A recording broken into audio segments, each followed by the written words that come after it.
A new study from Angus Reid Institute done in partnership with Cardus shows generations at odds. I think we see a mindset with younger generations particularly that this is not a country that has given them the same level of opportunity as older generations. Polling says the majority of those 41 years and older want to keep building on the foundations laid by generations before, while younger leaders say it's time for a fresh start. They're not exactly saying burn it all down, but they're not also saying that they wish to engage in the societal structures that exist. Housing prices, reconciliation with Indigenous people, and economic inequality. These are issues that are really gripping and galvanizing younger generations. What we are facing now is a significant reset of where society is at, what our expectations are, what are the institutions of society, which institutions are trusted. A large majority of Canadians 41 years and older say their generation has been lucky,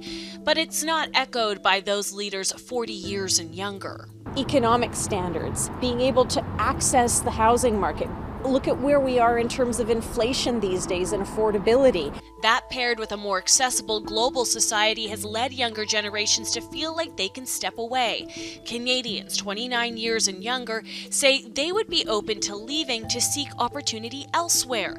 But the majority of Canadians 41 years and older say they have a deep emotional attachment to Canada.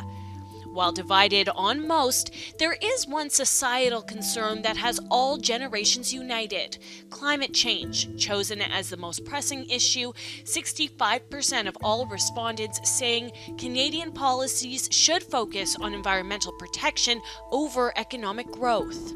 But this generation gap is not something new. Let's go back, and I mean way back to the 1960s. The boomers were the young ones then, and they had some serious gripes against those who came before them. It was the age of hippies and of a country divided over war. Is it the 1960s all over again? And are we going to see these younger people who are very angry and feeling very passionate about things turn into yuppies in 20 years? It's a question only time will answer. But for those young leaders, they say a generational divide is not the answer. I think we need to work together. We need to invest our time solving these problems, instead of pointing the finger on who's to blame. Erica Vella, Global News.